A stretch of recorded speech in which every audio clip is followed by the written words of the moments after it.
All right, good morning, good morning. Okay, and here we are for another installment of Hilchos Pesach. So, we have over here, today I want to discuss Hilchos Tevilas Keilim. As we all know and as we have spoken about with almost everybody, what's the halacha this year with going to the Keilim mikvah? Now, the Keilim mikvah are closed due to coronavirus. What you're able to do is you're able to go to the lake. If you want to go to the lake, then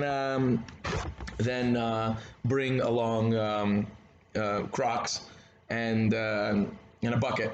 But if you don't want to go to the lake, then the two options are you could either be mafker the keli, and we have done this many times with people. Friday night they come over and they say, "Oh man, we bought keli, forgot to take it to the mikvah. I have people coming over for Shabbos. What are we going to do?"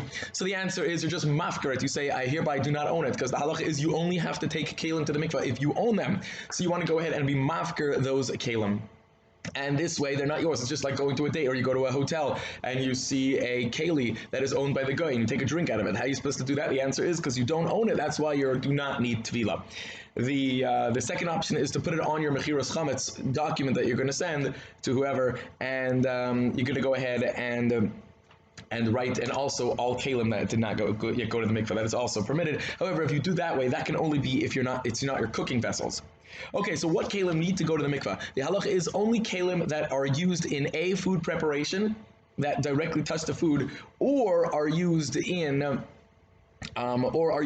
food that you eat with. Now, if they're used in food preparation way before, let's say the rolling pin for the dough or something like that, or the peeler for potatoes, so then you do not technically have to take it to the mikveh. The minhag l'maisa in Klal Yisrael is to take it to the mikveh, but of course you wouldn't say a bracha on that minhag. However, if it's taken in any part of the preparation all the way to the end, for example, like the racks in your oven, where sometimes it touches the challah and things like that, or whatever, so then you would need to go ahead, or you wouldn't, let's say the peeler of a carrot, which does take the preparation all the way to the end, you will need to go ahead and take it to the mikvah. Something that only touches a keli when it's not being used in any of those things. For example, let's say a bread basket or something like that, where you don't use it to make the food, nor do you use it to serve the food in, or use it to eat the food. It's just as a storage container, or those containers that house those glass or containers that house cereal and things like that. Those do not need to go to the mikvah. Again, minhag in Klal Yisrael is to take them, and again, don't say a bracha on those. If a person goes ahead and has which type of materials needed? So metals midioraisa, glass is derabanan. Other things, let's say china and things like that, since they have a glass coating, and lamaisa, the minhag is to take them. Plastics, many people have the minhag not to take it. I suggest that if you're going anyways, throw the plastics in. Why not? But let's say plastic bowls and things like that, things that are going to obviously one-time uses, things do not need.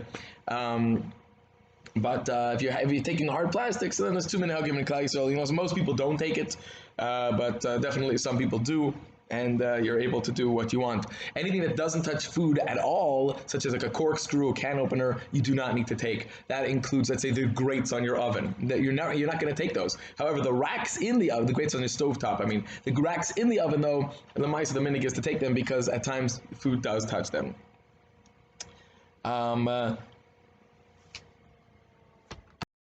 Taking something to the mikvah, everything has got to go in, the entire handle, and it's got to go in as one. So if you're going to the lake, you got to make sure that it's totally under the water, including the handles, including all sides. There could be no chatzitzas, meaning you have to scrape away any part of the vessel, any part of the stickers or anything that's on it. You're gonna have to scrape away to make sure that it doesn't present a chatzitza. Any part of it that you would not want to use when it's being served, and you're not going to be mevatel there. So let's say you have a tiny little piece of leftover thing there, and you're scraping, you can't get it off, and that's the way you'll serve. You don't care anymore. That's not considered a chatzitza. But anything else, anything that you would try to get off anymore, is considered a chatzitza, and you have to make sure that it's off beforehand. So it's a good idea to go with this gugan or something like that in order to make sure that there's no chatzitzas. Electrical appliances, lamaisa, have to go in if they touch the food directly, unless, of course, they would be ruined. Like a Keurig is going to be ruined. So what we do is either you take it apart, and you put it back together. This way a Jew made it, and you only have to table things that a guy made. Alternatively, you may go ahead and sell it to a guy or be mafker. Mafker is not really good because you can't do that long term, but you could sell it to a guy and then just rent it from him or whatever, and buy or use it from him, borrow it from him, and that would not require you to do tefillah.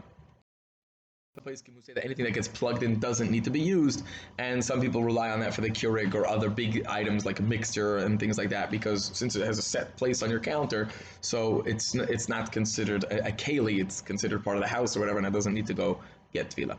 All right, have a great one, Rabbi. Continue shagging, and we'll be back for more tomorrow.